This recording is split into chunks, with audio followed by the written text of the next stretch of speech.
Ladies and gentlemen, welcome for the first time to the Electric Vibe podcast. I am one of your three illustrious co-hosts. My name is J. David Silva. You can call me Electric Man. I will say that our co-host Harlan Hucky Austin could not be with us tonight, so he does send his regrets, but we'll be seeing Hucky very, very soon. And my other co-host is my brother from another mother, Mr. Kurt Hoffman. That's it. That's all I got for you, Jay. I mean, oh no, that's it. All right, thanks, folks. Good night. Kurt, how are you?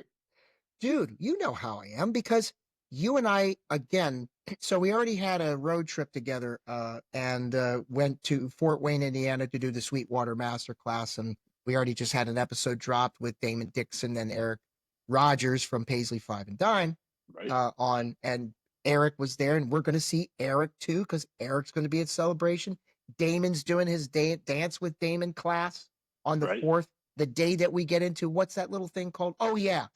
Prince Celebration 2025. And Jay, I'm so glad you asked our special guest. You didn't ask me yet. I'm going to ask you, Kurt, who is our special guest for this episode? Who?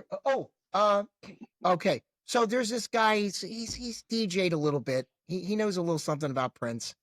And looking in the left corner, weighing in at 190 pounds. Anyway, I'm clowning. We're clowning already. Here I go, off script. I'm keeping this in too, man, because I don't know how to edit as well as you do. So today's special guest is, I also want to make one, before we get, shout out to Pepe Willie and his passing. Yes. I did want to make mention of that. I know. And everybody out there in the purple community, Michael, I know you have you ever encountered? Yeah. We'll get to that after the intro, but I do want to talk about Pepe. So if you have any Pepe stories, this will be a great time to share any of those wonderful memories. I never met the guy. I've chatted with him on Facebook, but I just wanted to say our heartfelt sympathies and sorrows and condolences go out to all of his extended family and musicians that he's influenced, fans, musicians, associates, absolutely. We all felt that. When I saw that Pepe pass, I'm like, are you kidding me? This man helped Prince in a huge way. He was a mentor to many of the guys. Andre Simone. A stalwart in the Minneapolis scene. Yeah, man. Respected and revered. So, and, texting our guest today, Michael, we're just losing too many of them. So now I will properly introduce our guest today. So, born in Paynesville, Minnesota, Michael Holtz has been a DJ MC in Minnesota for over 15 plus years. He has a passion for creating unique and personalized experiences for weddings, corporate and or private events with his own enterprise, To The Max Entertainment. He does bat mitzvahs and bar mitzvahs too, folks. He does it all. He does his own lighting and customizes everything. You should see it. And I'll get to that because I've actually hired him twice. Michael's been entertaining around Minnesota since 1996. So for Prince years, that's emancipation for those playing at home. He's been entertaining folks also as an overnight on-air personality back in the day for Q102 in Wilmar, Minnesota. And he has received the Wedding Wire Couples Choice Award from 2012 to 2016. It's a nice streak. That's a nice little streak there. He was a former. There's a little tidbit in his. It's of no significance, but he was a former house DJ at this guy named Prince's Paisley Park Studios from 2014 to 2016. And just a minor detail. But if memory serves, Michael, you were at the last Piano and a Microphone warm-up show as a DJ there too, right? Yeah. Okay. Yes. So, in addition to that, if that isn't enough street cred for you, I don't know what to tell you. But in addition to that, he's going to be one of the house DJs for the block party at the Prince mural on June 7th, Prince's actual born day, as part of the official Celebration 2025. So you're the house DJ for Prince Celebration, folks. This is no small deal here. He just got added on to Martin Kember's celebration that he's doing on the 4th, the day that we get in. We're going to try to sneak over after seeing Mambo's Combo. We'll see how that works out. But Martin is doing the Purple Musicology It Ain't Over Bash at the Green Room in downtown Minneapolis. And I think you go on, Martin goes on at like 9 or something, and you go on afterwards for the DJs, or is it the other way around? It's the other way around. So I'll be opening the the festivities for everybody, Cool. getting them all into the groove. Good. And in addition to all that, folks, he is an avid local, and I should probably say rabid local sportsman. Oh yeah. If you see his posts about the Vikings, the Vikes, as the natives would say, or the Timberwolves, Wolves and 4. this dude loves his Minnesota sports, man. I know. I'm sorry, dude, but we were watching, actually. Funny enough, we were watching the Timberwolves games with the guys from the Time in the hotel lobby. Nice. No magazines or masturbation were involved. No. Anyway, I had to throw that in there. Jesus, like Kurt. Hey, Lynx are 7-0. Lynx are 7-0. I know, dude. Come on, you guys are. Hey. And that's and the thing, the Lynx are kind of more personal to my heart, because where was I when the Lynx won their last championship in 2015? Where was it? Let me tell you. I mean, this guy has DJ'd for all different avenues, folks. He is no joke. And I got to throw in here, he is a wonderful husband and father as well. His wife, Rose, who I've met a couple times now. This guy just fires on all turntables when it comes to personal and professional. So it is my honor and pleasure to introduce our guest, Jay's like, thank God. The one, the only, Michael Holtz. Woo! There you go. I got the little Mr. Microphone effect on there for you. So welcome to the Electric Vibe podcast. Formerly, Michael, how are you doing, man? I'm doing wonderful. Thanks for having me on and getting this hooked up. I know we've talked about it for what, a year since you were right? Since our visit, right? I'm no kidding. Yes. Here's the thing, Michael. We've had a rapport now going on year 5 because the personal connection that I have with you is that I actually, my first dipping my toe into any kind of inkling of doing a podcast, you were my very first guest. It was called Cultural Chat with Purple Kurt, and I used a half-assed free version of StreamYard for it and had it broadcast on Facebook Live. Yeah, I still have it archived on one of my laptops. Nice. Yeah, and it was your birthday, and yes, this stuff for you. Oh yeah, that's right. In addition to that, I had coupled having this podcast episode with Michael J. And then when I turned 50 on May 22nd, 2020, where we couldn't go out and do anything, we're all in lockdown. This man threw down a virtual 50th birthday bash and gave me a professional recording of it and everything like that. People had a great time. I had about 10, 11, 12 friends that came on at any given time. And I mean, it was great. It was really great. Not an easy feat to do during COVID. I mean, if you can do it, anybody can do it. I mean, what I mean is if you can entertain at that level virtually, then other DJs don't have an excuse not to be able to do it. Oh, I can't do it. You figured out a way. Yes. Because, this is one of your livelihoods. This is how you make a living. That's right. During COVID, I remember you and I talking about all these weddings and stuff that you had booked. And of course, nothing. Yeah. Yep. Crickets. Yep. Because, Kurt, it doesn't surprise me about Michael's generosity and hospitality, because I was a recipient of that when we went out to Michael's home late on a Sunday night last year after in having Minnesota. Kentucky.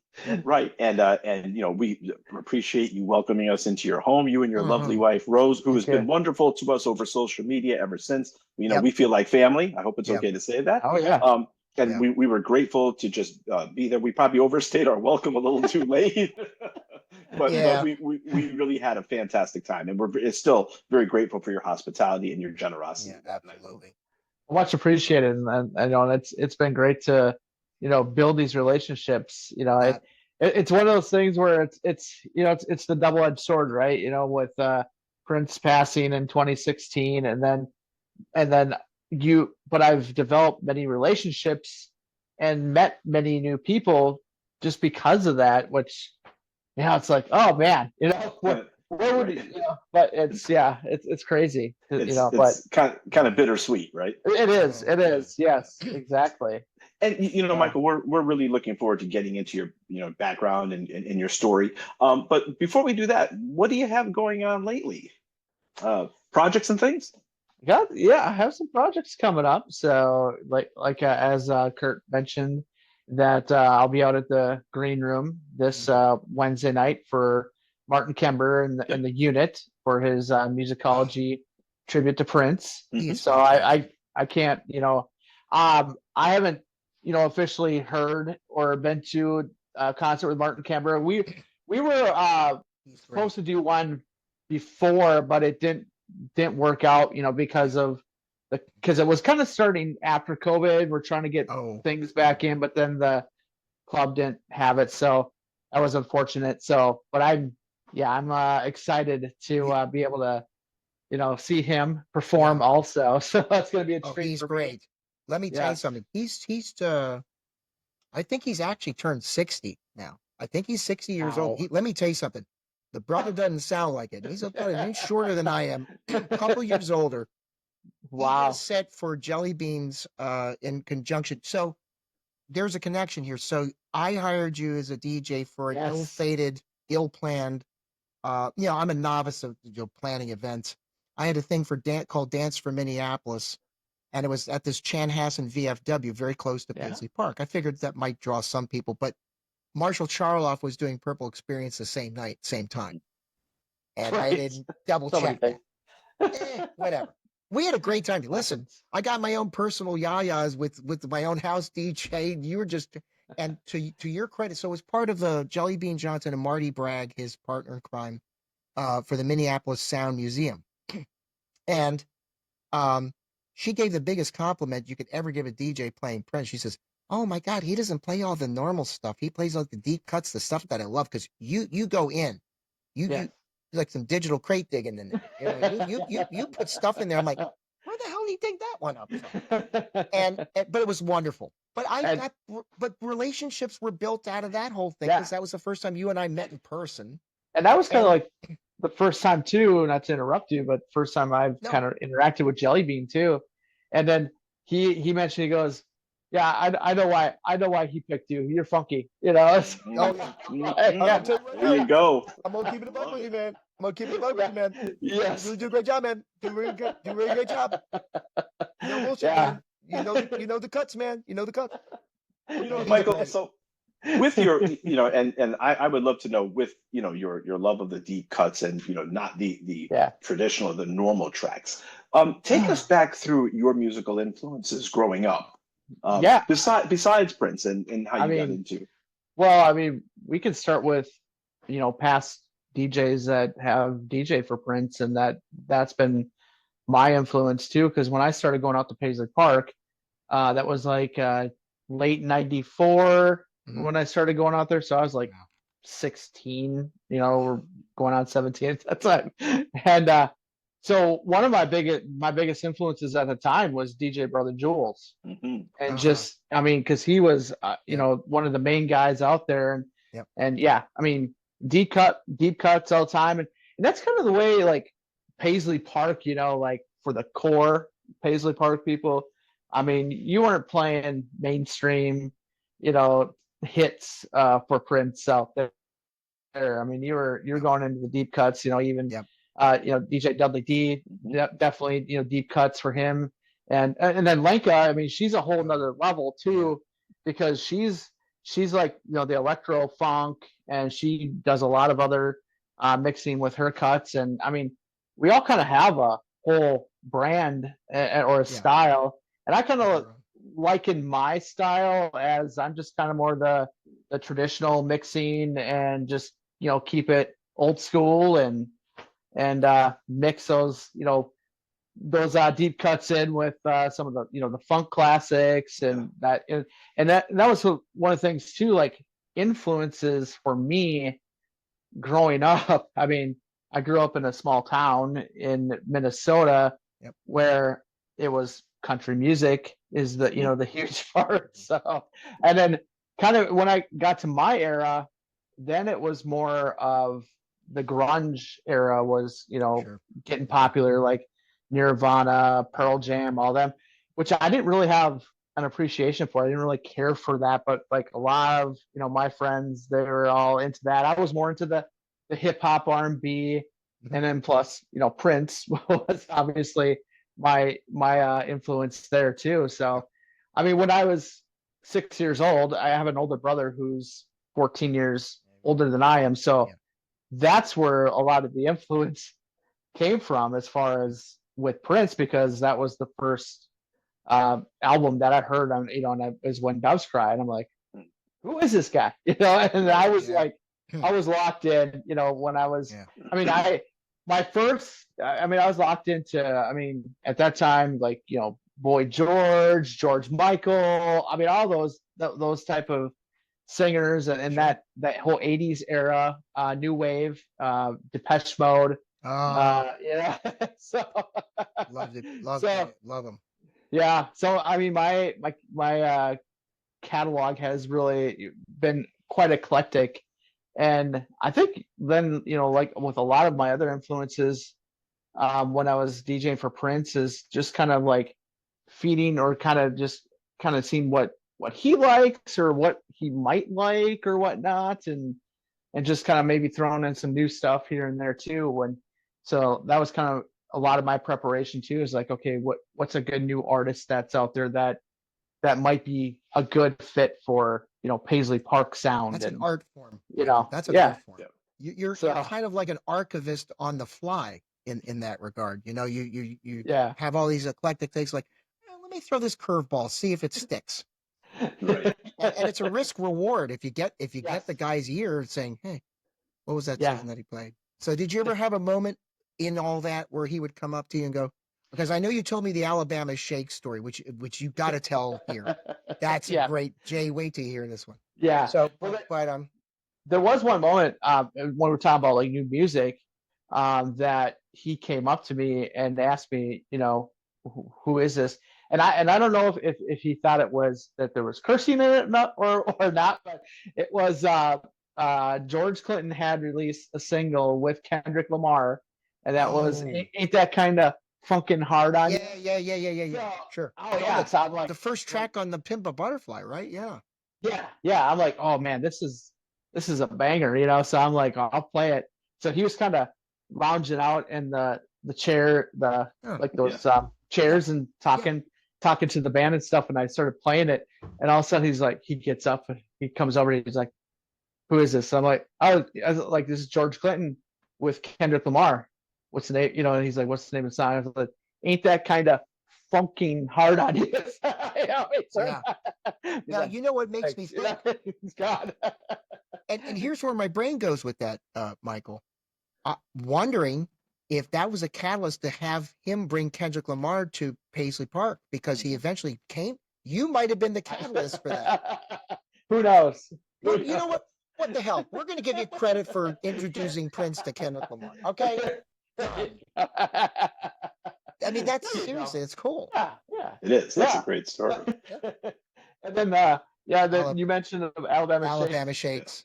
It was like I had a playlist, kind of pre-done before I got there, and I remember 5 minutes before the doors are opening, he comes over and he's like, classic rock, no Prince music. I looked at him, the guy with this class. He's like, you'll understand, not a Prince crowd. So he walks away. And I'm like, okay, well, now a cloud of purple smoke, right? It was like a cloud of purple, like you never knew he was coming, right? Yeah. Nope, exactly. So then it was like, oh, okay. So I'm going, gotta go. Well, I'll go into my classic rock, section here, put the playlist together, and we'll just wing it. And like I said, I that would be the first and last time I play, Sweet Home Alabama. In Paisley Park of all places. Jesus Christ. So I'm like, well, Brittany Howard's there. She's from Alabama. So it'll work, right? Right. Man, and I tell you. You know what, Michael? Let me take a step back, and I'd like to know what first attracted you to become a DJ. How did that come about? Well, in high school, we would have dances, and we just didn't have a budget or anything to, hire a DJ. So, get this, like, my parents had one of those, hi-fi systems, with it opens up from the top. Yeah, oh yeah. You got your turntable. Yeah. So, and then I had these other two huge, like, wooden speakers that I had in my room. So, like, my buddies and I were like, oh, we're gonna have this dance, but like, we don't have like a system or anything. And like, well, I guess we could take this and haul it into the school. So we literally had the two speakers hooked into the hi-fi, and then I had a CD player, and then one of my other friends had a CD player, and basically and we just put those into the inputs, the auxiliary inputs, and we were just playing music that way through the CDs and through the hi-fi system. So that was kind of, yeah. And then after that, it was just going out to Paisley Park and just hearing Brother Jules. And I went to school for broadcast journalism too, and one of my side jobs on the weekend was doing DJing for weddings. And I that was kind of one of those things where I got that feel of, wow, this is cool. I can throw a party for someone and bring out a celebration for people and just find out what their moods are. So that's one thing that really interested me. So wow. I mean, that's a big high five. I just think about that. It was like Magnavox, and my parents had yes. like that too, with 8-track. Yeah, because I'm like, where are we going to get professional equipment? I'm like, well, let's start with this. So it works. It filled the gymnasium. So what was your first professional gig as a DJ where you got paid, Michael? It was a wedding. I worked for a mobile company that I was when I was going to school. So that was basically went through the training and stuff. But like, I would say like my first official as my company to the max entertainment was also a wedding, and it happened to be a friend's wedding, and it was just because I was just in that prime time of my life where all my friends are getting married, and and I was I just got done with working at the radio station, and I kept getting requests for me to DJ weddings, and I'm like, well, be a good time to go out and get some equipment and start it up. So, and here we are. There you are, right? Here we are. Now, Michael, because you do a variety of different gigs. Obviously, you do private events, you do public events. We're talking about the events at Paisley Park and celebration, block party, things like that. What really is your niche? Like is your favorite thing to do? Does it matter for you, or is it just being with the crowd and entertaining? Just being with the crowd. It really doesn't matter to me. I mean, every event has a different vibe or sound to it. So I mean, and every wedding is different too. I might go in saying, well, I'm going to play the traditional wedding songs and stuff, but you might roll into something else that the couple likes, and then that the crowd likes that. So then you're working that out. I mean, that's corporate events. I mean, just kind of keeping it flowing through with the different genres and stuff. I mean, that's kind of one of the things I like about it is just being open to switch up at any time, really. Have any of those corporate events been at Paisley Park by chance? Yes, they have. Yes, okay. I have done 3 corporate events there since it's been a museum, and that's one was from out in California, a big event that was out there. A couple other companies too that are local here, but they've been doing some corporate events out there too. Nice. So then they want that Paisley Park like vibe, and Paisley Park's like, all right, well, here's somebody that we know could fit that vibe for you. Okay, so they do the recommendations. They usually put your name. And in that pool of DJs, I mean, I think we need to mention Jake Rude as well. Jake, yes.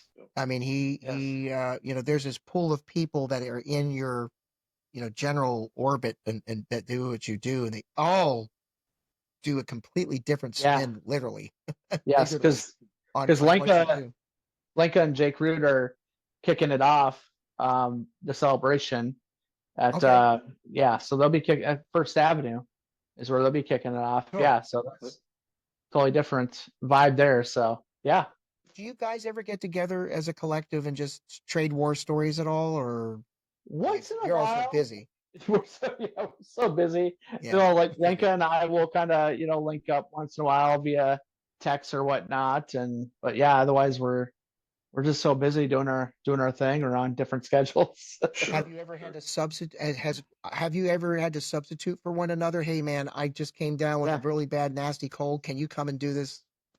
Yeah, well, not the funny thing, but was it 2 years ago?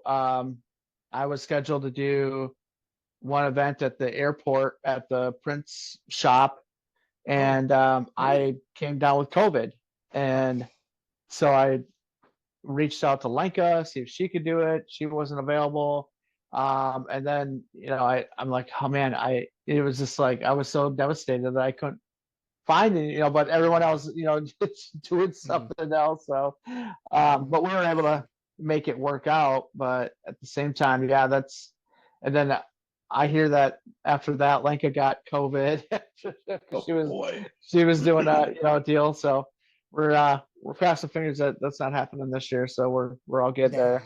Fingers crossed this time. Yes.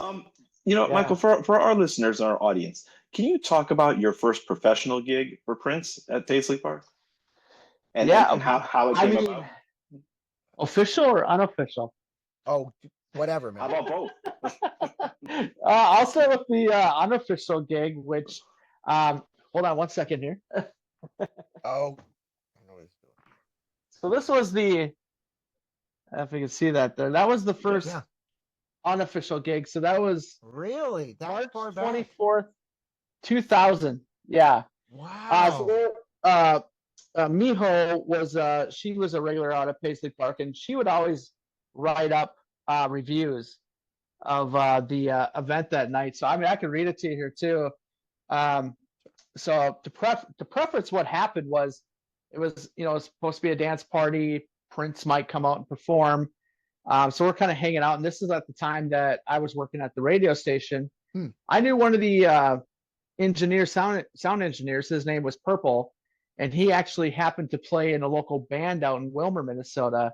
So that's how I knew him, because one of his band members worked at the radio station. Okay. So he saw me out there, and because when we walked in, there was like really like no music playing or anything. We're like, what's going on? So he saw me, and he's like, hey, like, can you DJ tonight? And I'm like, well, what are you talking about? Because I don't have anything. I don't have any of my music. And he's like, well, the DJ didn't show up, and we're looking for someone just to go upstairs and play some records. And I'm like, wow, okay. So I went up. So it was all vinyl. This was my first introduction into vinyl. So this was my all vinyl set that evening. So basically, the doors opened at 1:40 a.m. It was windy, beautiful moon in the sky, and there was a good amount of people. Might have been over 100 that showed up. The Love for One Another dance room. This is what we called it at that time. Mm-hmm. Has been changed a little again. All the sofas pushed against. So she goes in detail against the walls, and the room was more space for dancing. Where was the DJ? Much love to Michael Holtz. You did a great job for your first time at the DJ booth. So this brand new DJ spin tons of songs of Prince's. These are just a few of the songs the DJ played. So this is the interesting one. The first one, My Name is Prince. Oh, of course. So he wasn't right. Prince at that time. Prince, yep. He was up on the balcony. So this is in the Love for Another MPG music room. You know where that symbol kind of hangs in the corner? Yeah. That's where the DJ booth used to be. Huh. Okay. So he came up there and he was hanging out right beside me, and as I'm playing the music, and I thought I was queuing up. I thought I was queuing up Sexy MF, but apparently, so the needle cut. I was just nervous, and all of a sudden, My Name Is Prince comes on.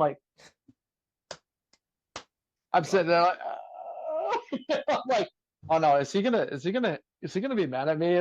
Because I just shit. and then so. But he's kind of he had one of his lollipops. So, he was just sucking on his lollipops. Just I'm like, okay, all right, good, all right. So, but then a week after that, what does he do? He holds a press conference to announce that he's changing the name back. Right. You know what? Just like we give you credit for introducing to Kendrick Lamar, we're going to give you credit for him wanting to switch his name back, brother. That's We're right. going to do That's it. right. It's on the record. I was like, oh my god. But yeah, I played Hot With You, Rave, Let's Go Crazy, Erotic City, Continental. Ooh, okay. The Greatest Romance remix. So that basically With what Eve. Eve. So right? after that, what happened was he went away wherever he disappeared to. And then later that night, his security guard came up and handed me a CD, and then he said, "Play this," and then that's the last song, and that was the remix of. So yeah, you must have done a good enough job where they let you play something new. So I know guess, what I mean? yeah. You've never told me this story. I don't think when we talked last, when I did an interview, I don't think you've ever told me that. That's so freaking cool. Yeah. So then the crowd was pretty happy about more songs of his last night. It definitely was a great party. Even though there was not a performance like people were expecting, we could have fun just by dancing all night long till the break of dawn. Prince showed up around 4:30 a.m. Most of the people were already gone to their home to catch their Sunday morning cartoons. So Prince, the guys stood up in the DJ booth, enjoyed the grooves that were being played as well. At around 4:45 a.m., Prince handed the DJ a new remix. Oh, yeah, and it was with Hot With You too. So that's what right. Too, yeah. Which has Eve on there as well. Yes, it has Eve on it too. Mm-hmm. Yeah, because I remember it was to the remixes that we played, and I'm like, wow. Because I didn't heard the Greatest Romance one either, and I'm like, did when he left, did he go and remix these up right away, or you just never know, right? Right. And then so soon after the song was done, the dance was over, and we walked out. It was so dark we didn't quite make it till dawn, but so if anyone ever says that, there's my proof. There's your proof, right? You're legit. Ladies and gentlemen, the man's got receipts. He's got receipts. Right? There's even more stories. I mean, you've got quite a few. Yeah, I don't think we really talked in depth about the piano and the microphone shows that you DJed for. Is that the one that had the famous impromptu DJ battle? Yes. That's please tell that story. That's gold. Yeah, that one will be the lasting memory because that was the last time I DJed when he was out there. So, so I was asked to come out and to DJ that the World Dance Party or the piano microphone dance party that I think that was it the last night I believe because and so I get there. Last show. I got the notes here. January 23rd, 2016. Yep. Yes. Mm-hmm. So I get there and I walk into the MPG music room and then everything's closed. And then his assistant said, "Oh, you can't go into the sound stage yet because he's practicing." And I said, "Okay." And then so she's kind of filling me in like, "Hey, at some point of the evening, he's going to come out and do a DJ set." I'm like, "Oh, okay, cool." So I could hear him doing his whole thing, and you probably heard it at the concerts too, where he just has the sample. I saw him do it. Yeah, I saw him do it for the Freddie Gray concert because I was there Mother's Day 2015. He did like Hot Thing, When Doves Cry. Yes. Sign of the Times was in there. A couple, like 4 or 5 songs. And he kept yelling, or not yelling. He kept saying it because we had just gotten off a curfew and lockdown because of all the rioting and protesting. He just kept going in between hot thing and then the mixing and stuff. He was like, "No curfew." Nice. So I had to share that. Sorry to interrupt your story, but I have to share because he was definitely if he had continued to tour with a full band, I could have seen that beyond piano microphone that was going to be a bit in his future sets. You know? Yes. So so I was just kind of hanging out, and I'm like, all right, well, wait for him, and so then the big doors open into the big sound stage, and so I'm walking in with my turntable cases, and usually when I set up, so you got the main stage that's on the one side, and then on the other side is the soundboard and stuff, and usually that's where I'll set up. I'll either set up like by the soundboard or up on the high levels where the couches are. So I'm walking that way, and all of a sudden I see him, and he's like, he looks at me and he's like, he points, and I'm like, you want me on the main stage? And he's like, you're the star tonight. And that's all he said. You're the star tonight. And I'm like, cool. Okay. So I'm up on the main stage for this dance party. So wow. See, I didn't know that. I didn't know that. Wow. There was some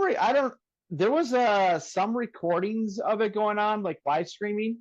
And there's some little bit videos out there that really. Yeah, there's man. You know what I'm doing after the interview tonight, man. I have a couple of those I could send to you. Please. And then because there's some I could point to. I'm like, oh, I wonder if this was the point he was. So I'm on the main stage and playing, and then at certain times I'd be playing, and then all of a sudden the video would be playing behind me, and so I'm like, all right, I'm just gonna go off to the side here and hey, watch the video, because he was playing some concert clips from like back from Diamonds and Pearls era. So I'm like, okay. So then when that would be done, I'd come back and go, into my set again. Well, then all of a sudden, and I couldn't hear as well because everything was going out. I didn't have any monitors or anything. So I hate doing gigs like that. Yeah. But I knew when he was coming out because it just started just loud, thunderous boom. Like, okay, this is my cue. So I'm like, so I'm over here, do your thing, do your thing, Prince. There you go, do your thing. And so he comes out, and then all of a sudden, I think I hear all of a sudden, DJ, the floor on the other side over there by your stage is a little empty. I'm like, is he talking to me? And because everyone just all of a sudden just filtered over, gravitated towards him, right? Yeah, exactly. So no one's over by me, and then all of a sudden I hear again, dance floor is a little empty over on the side, and all of a sudden then I start hearing DJ, and he's playing his his loops, and I think the first one he was doing "Shut This Down" was his loop. Yeah. And he's off of the first the volume 1. Okay. Yep. So also I hear, DJ, you got anything for me over there? And I'm like, what? So I rush back to my set. This is something like I don't know what I'm gonna do. I'm like, okay. So I just quick one of my loops that I really like is La Grind, off the Black album. So I'm like, okay. I'm like, hey, and I'm like, got something. So he's like, you got something over there? I'm like, I'm just kind of doing, I think so. So then he brings me up, and it's the La Grind loop playing, and then I'm kind of doing some scratches and stuff, and then I hear him say, hey, to the crowd. He goes, what do you think? And everyone's just like, and he's like, and then he's like, no, and he brings me down. Yep. And then he goes, and then I think he went into hot thing or something after that. Yeah, and then he's like, you got anything else for me over there, DJ? And I'm like, oh man, this is like, again, like, no, nobody told me. I didn't know that I had to be prepared for, hey, get a couple, songs you like together that you can loop. He was testing you. Oh, yep. So I'm like, oh, cool. Yeah. All right. So I'm like, I get that down. I'm like, yeah, okay, I got something. So, and then all of a sudden he's like, you got something? And he brings me up, and then he goes to the crowd again. He's like, what do you think of the DJ? And they're like, and he's like, no, it brings me down. So one of the clips that he kind of turns back, and Kirk Johnson's back there, right? Yeah. And he kind of turns back, and he's like whispering to us, and I see him just laughing, like just chuckling. And I'm like, I'm like, that was probably the time he's like, I'm gonna see if this dude's like on top of his game or what. Yep. And he was totally, and for me, I'm like, oh my God, I'm like, what's he doing? Why is he doing this?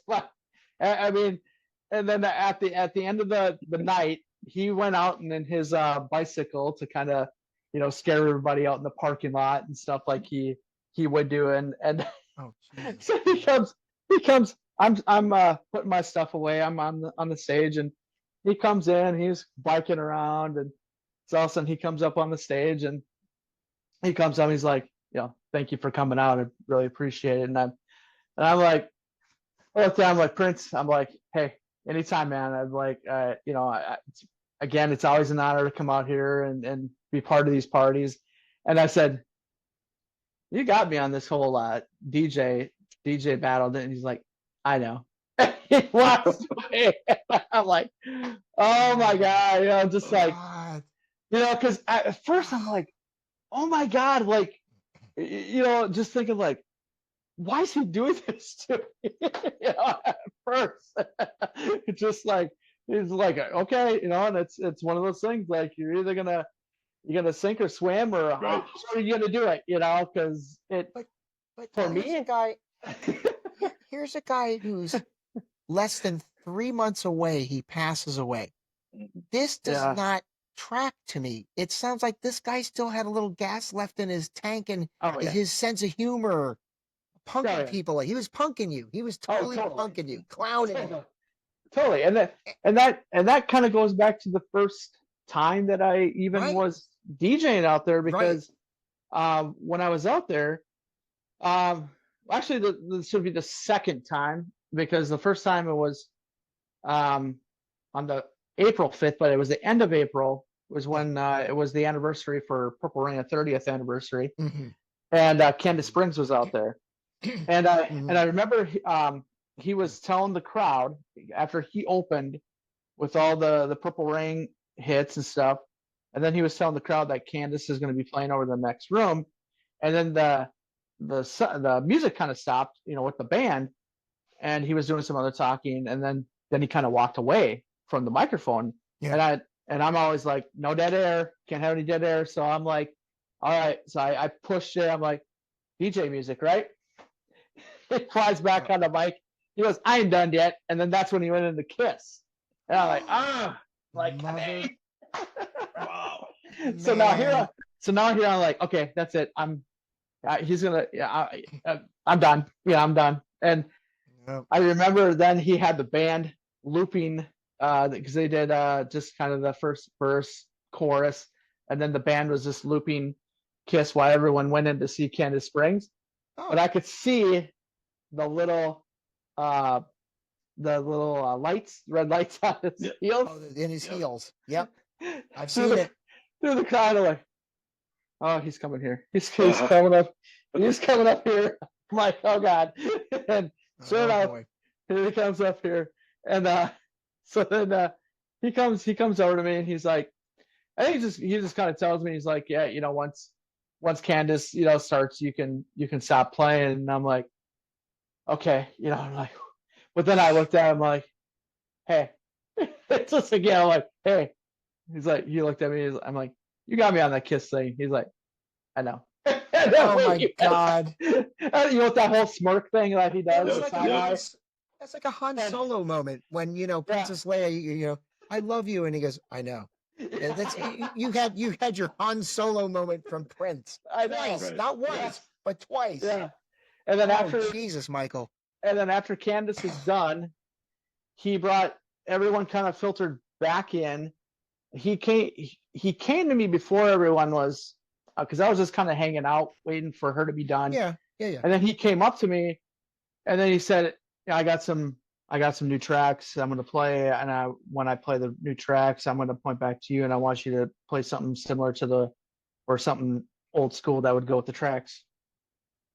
Okay, and walks away. I'm like, all right. So I'm just like, all right, here we go. But yeah.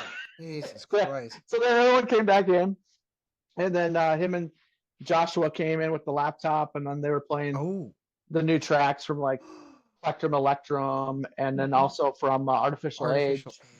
Yes. So then when they play like a little snippet, he'd point back to me, and I go into some, like I think I went into Shaka Khan, I Feel For You, a couple, just more old schoolish type songs, and then I remember the last one he played was Funk and Roll, and I'm like, oh, okay. So then then I went into The Wobble by Vic, and then he's like, and then he's out, and then Third Eye Girl, because I had known that was kind of their song that they really liked. So then Third Eye Girl's out there on the dance floor, they're doing their thing, and my wife and my daughter out there dancing with them and stuff. Stories. Yeah, I mean, those are just gold, Michael.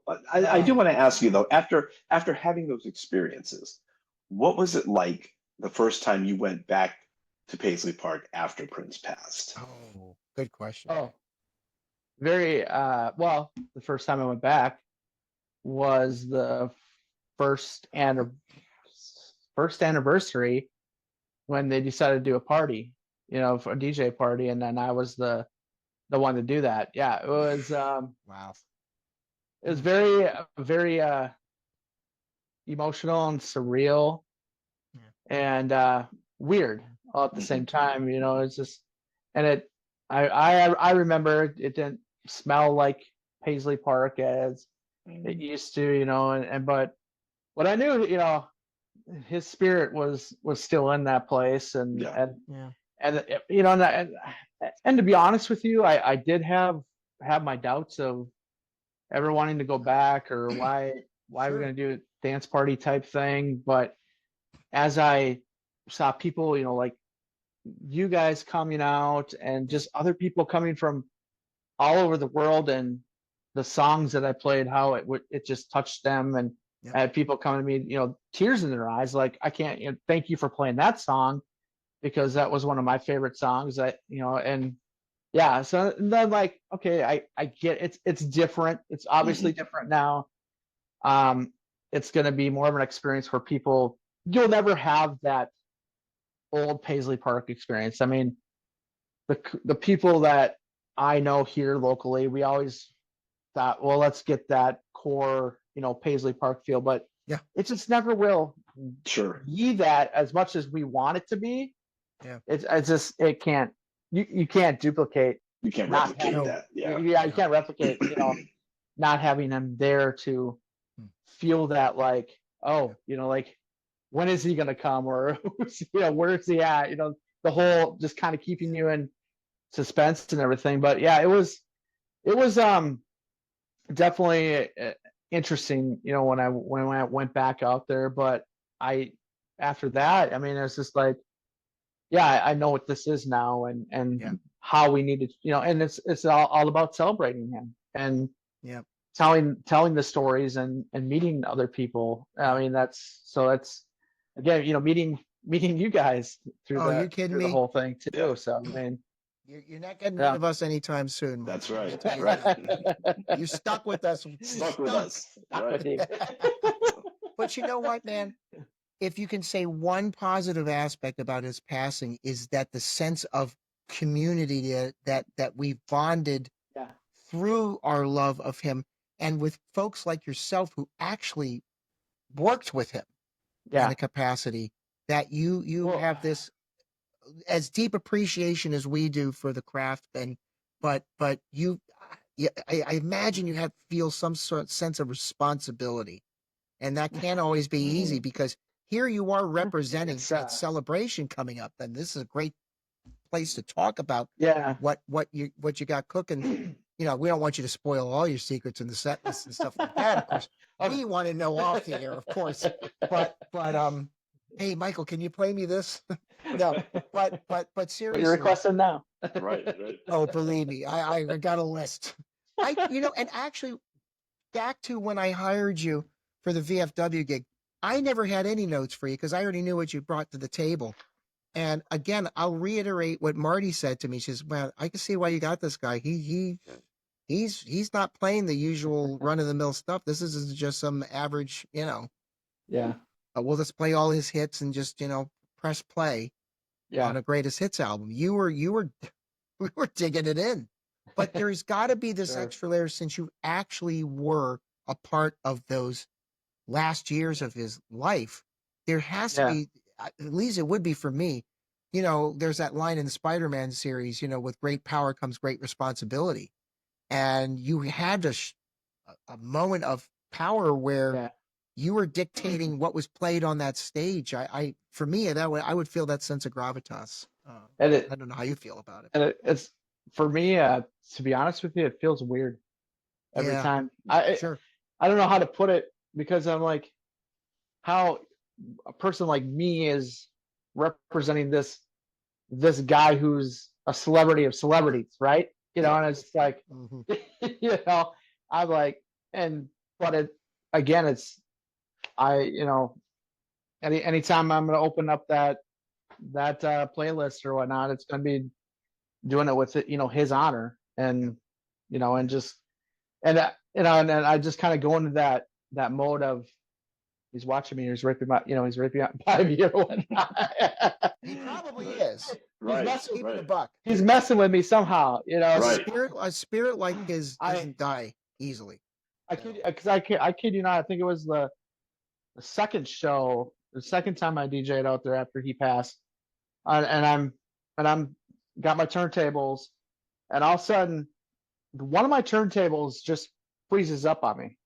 Oof. I'm like, what's going on? I'm like working it, so I'm like, this is crazy. Like, why is it just not working? So then the rest of the night I had to do doubles, and then for people who know digital versus you go from you start it on this track virtually on A, and then you double over to B, which is your turntable. Yeah. So that's they call it rolling doubles. So I had to roll doubles the rest of the evening because a turntable was not working. Crap. I'm like, oh man, I'm like, no, it's just not. There's nothing. It's not even the motor's not going.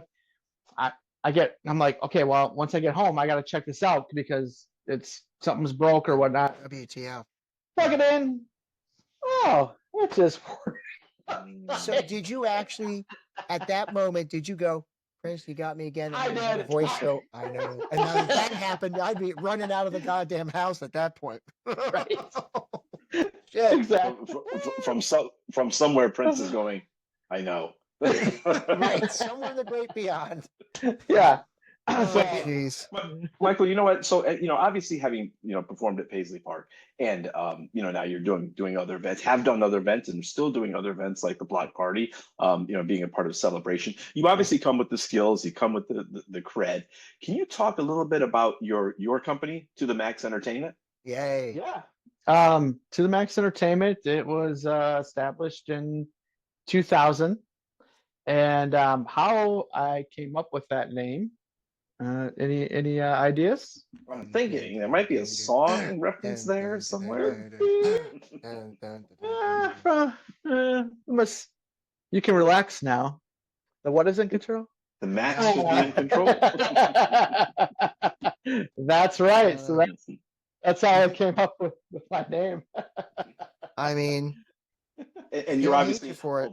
A full service DJ company, again, doing a variety of different gigs. So I can imagine how busy you are. So I would love to know between, the larger events, the private events, the corporate events. You're a husband, you're a father, you're a sports fan. How are you juggling all this? I work And, in IT. and you work right in IT. So Right. how do you juggle all that? And the scheduling must get a little crazy sometimes. Sometimes that like definitely these next 2 weeks are definitely going to be crazy with the print celebration going on. Yeah. School's getting over. Oh. My wife's school's getting over, and then we're transitioning into now like camp. Summer will be here. Camp will be beginning. So, yeah, I mean, I have to say, I'm glad I have, my wife's family, her mom here to help out when we need it. My oldest daughter is, here also. So, like I said, it takes a village, and it's Yeah, it out, sure does. and it's been, that's one of the great things that I appreciate about, hey, I gotta be out, this night for this event, and Mhm. so this is kind of like my busy night. So can you be home and be with them, the girls or whatnot, or pick them up from Yeah. this event or whatnot. So Yeah. yeah, it's and and I've been I work in IT, so I've been working there for 14 years, Oh God. and Wow, it's been that long now. yeah, Jeez. right. So, and my Hmm. boss at the time is, family owned. I mean, he thought it was like the greatest thing, like every time we get on a call or whatnot with a client, or first thing, yeah, Michael here, he DJs for Prince. So it's just the whole. So he thought it was just every time he'd see me tired or Hey, whatever at work. Oh, were you at Paisley Park last night? I'm like, yeah. Yes. but it came with a certain cachet. It didn't hurt it didn't hurt that you had that in your resume, man. Come on. No, exactly. That's a badge of honor. Listen, and you wear it proudly. Let me tell you, Thank you. having had this guy virtually in action and actually in person in action, I can attest personally, worth every penny if you hire him for an event. And I don't regret one single penny I ever Yeah, spent having you out at the VFW in appreciate it. Chanhassen. I don't, Appreciate dude. You already know. You're my brother, man. This is beyond the music part of it, Yeah. the professional part of it. But folks, please check him out at the block party that's going to happen at the Prince mural. And if you're a first timer there, not that far from First Avenue. No. So if you're coming into town for the first time, if this is your first time attending celebration, this is for Jay and I. This is our first time doing the official celebration events. Right. So Right. I've done my own piecemeal Yeah. thing. And when I saw you in 2022 and last year, we kind of did our own thing. But this is the first year we're doing a full court press kind of thing. Yeah. And as a networking thing to promote our brand, of course. Yes. But, And for those that who are on the tracks or involved in any of the events at Paisley Park, I will be out there Friday twice. So I'll be doing the lunch and dinner breaks out at Paisley Park on Friday. So we'll be there. We'll come we'll be say there. hey, man. We will come say hey to you. Yeah. Hey, you need a water? You need anything, Michael? Another cup of coffee? There you go. Red Bull? I don't know. We'll help carry your equipment. Come on. Oh, listen, I'm not ashamed to say any band, anybody that I know and stuff like that, and they're shorthanded when it comes to tech stuff. If you do need anything, we here, Jay and I repping the Electric Vibe, we will be there for you, man. If you need a turntable move, whatever. Create a album. Well, you use mostly digital medium now, right? I mean, most DJs these days, right? So digital. Yes. Yeah. Do you prefer one or the other? I mean, I know you've worked with all these different iterations. I don't think we've ever discussed with all the different advents and technology. Do you have a preference on either one of those? Not really too much anymore. Everything's gone more digital than anything, and I mean, to my hey, if it's easier and it's worth it, then let's do it, right? Sure. But there are some things now that I'm starting to see, kind of like with going digital, doing the live streaming, because now, like with live streaming, you can do stems, so you can cut out the melody, you can cut out the bass line. Oh, sure. Yeah. You can do all a cappella, which I mean is a whole other realm to get in now with that. That's cool. Yeah. But also, I've noticed too that is live streaming really here to stay, or how is it really going to work for DJs? Because sometimes I feel like the companies kind of work against us in some ways. Sure. Tidal's actually been the one who's actually been for us, because they've come out with the stems, and you do have to have like a DJ subscription for it. But I mean, the sound, when you play off Tidal is awesome with that. But it's still always nice to have the material like on a hard drive or whatnot. So, I mean, you can have backup too, I imagine. Oh, like if something fails on you, you got to have now. When you do these sets for Paisley Park, the celebrations, do you have the digital stuff? So you got the digital setup already set. Do you have the backup for it just in case everything goes to hell in the hand? I imagine you would have to. Right? Yeah. So. Yep. I mean, I could get the vinyls if it was. Maybe I'll have you carry those. Okay. We're there for you. I lift 60-pound. I lift 60-pound cases, 40 to 60-pound cases of booze all day long. I know I know how to do that shit. There you go. Yeah, I mean, when you talk about and like when you talk about that, having backups in place, or just not live streaming, like one of the things that I absolutely do not do, especially at weddings, is any special type of song music that you're playing, ceremony, it's got to be there. It's got to be on the hard drive. It can't be live streaming, because I've been to some weddings where dude's trying to live stream it, and it just cuts out, or whatnot. I'm like, oh boy, because any prepared, first dance, any songs like that, like make sure you have that song. Pay the $1.25 or whatever it is to download the song, or make sure it's off. Hey, that you can play it offline. So hey, we got married. I had a live singer, but with backing tracks at my wedding.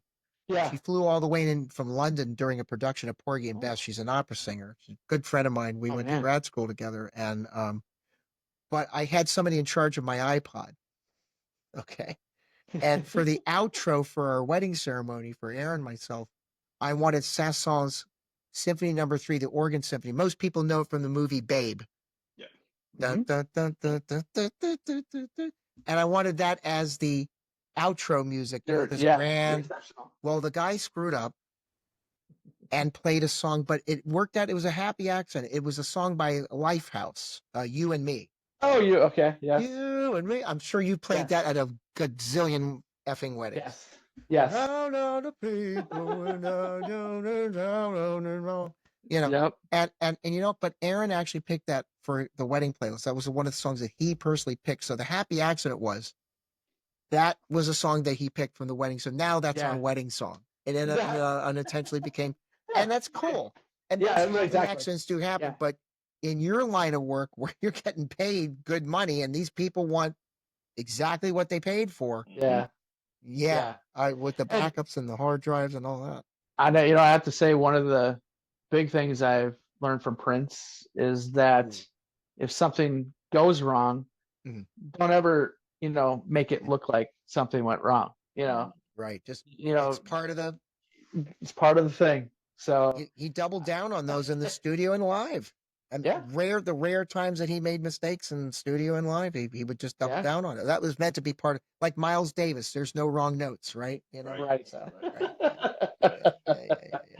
Yes, like you said, sometimes the mistake can be a good mistake, and that's what it is. I'm like, you have to know, you have to learn how to improvise, and also especially just being an MC at a wedding too. You have to be able to improvise with people's personalities or something. I actually was emceeing a wedding where the groom's grandmother had a heart attack. Well, how do you go? How do you go from that?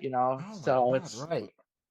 So, but you just gotta improvise and just kind of, hey, she's stable. We're working on getting her out. She's good. But we're just gonna kind of take a little break, everyone. So you start playing the Bee Gees Staying Alive, right? God, yeah. Right. I see what you did there. Well, that's one of the official songs for CPR. They took when they teach CPR lessons. When you're applying the pressure on the chest, that's the tempo because it's that you're supposed to use. Because what it's 120 beats a minute or something. 20, yeah, something like that. Yeah, somewhere around there, Michael. Yeah, Wow. Right. yeah, yep. So Michael, in addition to your DJ set, you got a defibrillator. Right. AED, right? Yeah. Got it all. Oh boy. Now I'm just being silly. Michael, we can't thank you enough for your time tonight. It's our pleasure. And this was a long time in the making. We appreciate your patience. We're very grateful for you spending a little while with us, sharing your story, sharing your experience. We are looking forward to seeing you later this week, in just a few days. I can't wait. And for everyone out there, you can check out DJ Michael Holtz, obviously, at some of the events that are happening during Celebration. Yep. Check out his company, To The Max Entertainment. And folks, if you like what you see and hear, please remember to smash that like button. Please subscribe to the Electric Vibe podcast. So like I always say, we can continue to bring great content with great guests like DJ Michael Holtz. Yep. We're very grateful for your support, very grateful for Michael's support and his time. And like I always like to say before we close, good evening. And when the universe comes knocking, you have to answer that door. Kurt? Yes, sir. Once again, Michael, it's always a thrill talking to you. You just down to earth, full of these stories, but the talent is there. When it's time for you to get on the stage and do your thing, you're about your business. And it's a thrill to finally get you on here in this iteration of the podcast. And I'm sorry that Hucky could not be here to ask questions of you and stuff like that. But we're going to try to work a way out that you two can actually do it again. Because when we came to visit you at your home, we had dinner with Hucky. So there's a kind of interesting lineage there. Maybe think about that night. We had some fun. You got a great backyard too. I just want to say, thank you. You got a great home. Yeah. And that studio back there. And I got to point out the Daniel Lacey painting that's behind Michael. I actually saw, but Jay, I actually saw that before I finished my final thought. I saw that painting being finished by Daniel Lacey himself on the fence outside of Paisley Park at Audubon.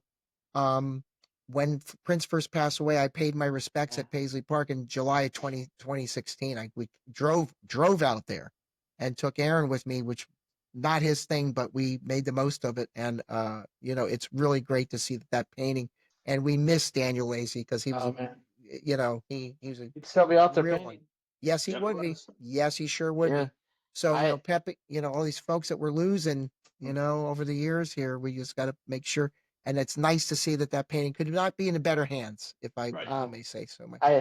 I think I told you, both of you, the story. Like when I saw this on the news, like when they had a news clip of just kind of filming it, I'm like, that photo, oh my gosh, and then I researched, like, he's the painter of pancakes, and I'm like, the pancake as the third eye. I'm like, oh my God. I drove out there, and sure enough, he was there. He was doing the band. I'm like, look, I tell him, like, I DJ'd out here for Prince. I'm like, are you a Prince fan? No. I'm like, what? No. But I'm like, look at this painting. Like, you embodied everything about him in this painting. Yeah. And you're not a Prince. And I was like, you're not a Prince fan? And then I said, how much do you want for it? How much? And he's just like, I'm like, but eventually, yes, it came. He brought it to my house. He's like, I'm finishing it up. I'm going to drive it over. I'm like, oh my gosh. It just encapsulates Prince's spirit, and it's just an incredible piece of art. Yeah. So it sure is. Folks, again, like Jay said, speaking of the arts, if you want to, show your support for Michael, any of his endeavors, if you are local in the Minnesota area, I'm sure you could entice him to fly out to your city where you live, from Motown to Yo-Town. He will come out for the right price and DJ and do your stuff. Exactly. He can do it virtually as well. Just because COVID's over with doesn't mean he couldn't DJ for your favorite event virtually. So he's give the man some coin. He'll give you some great night of Prince music and deep cuts and associates. So, like I always say before closing the show, and this is, of course, this encapsulates why we're doing this podcast, and that is a rising tide lifts all boats. And Hucky would often say, and I just want to, I'm not speaking on behalf of Hucky, but Hucky often says, be kind to one another. We live in very chaotic times, and just be kind to another. And thank you, folks, and peace. Peace.